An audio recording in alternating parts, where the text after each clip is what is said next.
ಅದಕ್ಕಾಗಿ ದೈವ ಕುಲದಲ್ಲಿ ಬರೆಸೋದಕ್ಕೆ ಬಂದಿದೆ. ದೈವ ಕುಲವ ಅಂತಂದ್ರೆ ಯಾವುದು?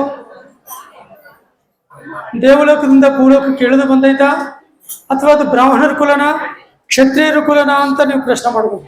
ಅಜ್ಞಾನದಲ್ಲಿರೋನ ಜ್ಞಾನ ಮಾರ್ಗದೊಳಗೆ ಸೇರಿಸೋದಕ್ಕೆ, ಜ್ಞಾನ ಮಾರ್ಗವೇ ದೈವ ಕುಲ. ಈ ಜ್ಞಾನ ಮಾರ್ಗದೊಳಗೆ ಸೇರಿಸೋದಕ್ಕೆ ನಮ್ಗೆ ಈ ಪವಿತ್ರವಾಗಿರೋ ಈ ವಿಹಂಗ ಮಾರ್ಗಕ್ಕೆ ಸಂಬಂಧಪಟ್ಟಿರೋ ವೇದಗಳಲ್ಲಿರೋ ರಹಸ್ಯವನ್ನು ಹೊರಗಡೆ ತಿಳಿಸೋದಕ್ಕೆ ಪರಮ ಗುರುಗಳು, ಜಗದ್ಗುರುಗಳು, ಪೈಗಂಬರರು, ಪ್ರವಕ್ತಗಳು, ಮಹಾಗುರುಗಳು, ಸದ್ಗುರುಗಳು ನಮಗಾಗಿ ಕಾರಣವಾಗಿದ್ದಾರೆ. ಗುರುವರ ಶೋಭ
ಅದಕ್ಕಾಗಿ ಅಜ್ಞಾನದಲ್ಲಿರೋನ್ನ ಜ್ಞಾನ ಮಾರ್ಗದೊಳಗೆ ಸೇರಿಸೋದಕ್ಕೆ ನಮ್ಗೆ ಈ ಮಾರ್ಗ ಬೇಕಾಗಿದೆ. ಆಗಲಿ ಇದು ಕುಲಕ್ಕೆ, ಮತಕ್ಕೆ, ಜಾತಿಗೆ ಸಂಬಂಧಪಟ್ಟಿರೋದಲ್ಲ ಅಂತ ಮಹನೀಯರು, ಮಹಾತ್ಮರು, ಪುಣ್ಯಪುರುಷರು ಎಚ್ಚರಿಕೆ ಮಾಡ್ತಾ ಇದ್ದಾರೆ.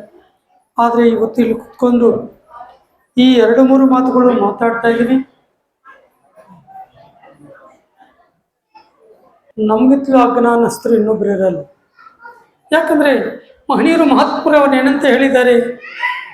ಅಲ್ಲಿ ಸಾಹೇಬ ಗುರುನಿ ಅಧಿಕ ಶಿಷ್ಯರ ಒಳಗೆ ಅತಿ ಮೂರ್ಖರು ಯಾರು ಅಂತಂದ್ರೆ ನಮ್ಮಂತ ಮೂರ್ಖರು ಇಲ್ಲ ಅಂತ ಹೇಳಿದ್ದಾರೆ. ಪಾಪಗಳು ಯಾರು ಅಂತಂದ್ರೆ ನಮ್ಮಂತ ಪಾಪ ಇಲ್ಲ ಅಂತ ಹೇಳಿದ್ದಾರೆ.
ಅದಕ್ಕಾಗಿ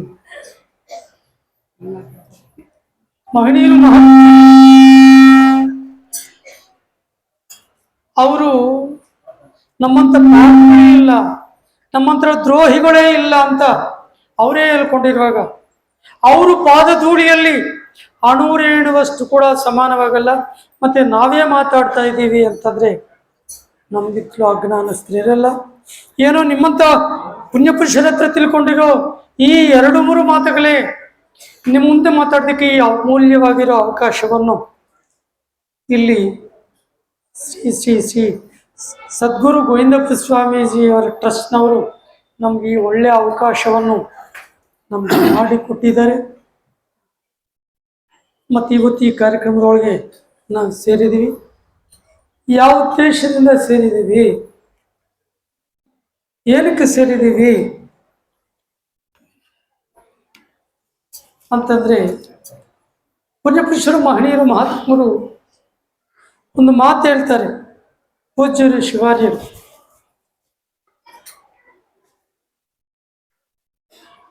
ಮರೆತು ನೀನಿರಬೇಡಿ ರಾಜ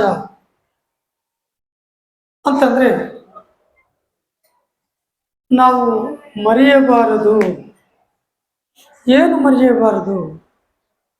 ಯಾವ ವಿಷಯಕ್ಕಾಗಿ ನಾವು ಬಂದಿದ್ದೀವಿ,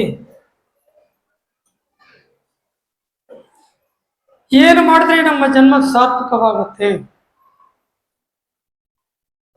ಏನು ಮರೆಯಕೂಡದು ಅಂತಂದ್ರೆ, ನಾವು ಇಲ್ಲಿಗೆ ಬರ್ತಾ ಸುಮ್ಮನೆ ಬರಲಿಲ್ಲ, ದೇವರಿಗೆ ಮಾತು ಕೊಟ್ಟು ಬಂದಿದ್ದೀವಿ. ಪ್ರಭು ಪರಮಾತ್ಮ ಕ್ಯಾ ದಯಾಮಯ ಫಾಯ್ ನಮಾತು ವಲ್ ಫಸಮ್ಮ ವಜುಲ್ಲಾಹಿ. ಸ್ವಾಮಿ, ನಿಮ್ಮ ಸುಖವೇ ಎಂತಹದ್ದು, ನಿಮ್ಮ ಸತ್ಯವೇ ಎಂತಹದ್ದು ಅಂತ ತಿಳ್ಕೊಂಡು ಬರ್ತೀನಿ ಅಂತ ಅಲ್ಲಿ ಹೇಳಿ ಮಾತು ಕೊಟ್ಟು ನಾವಿಲ್ಲಿಗೆ ಬಂದಿದ್ದೀವಿ. ಬರುತ್ತೀವೆಂದು ಬಂದಿರುತ್ತೀವಿ ದಯಗಳ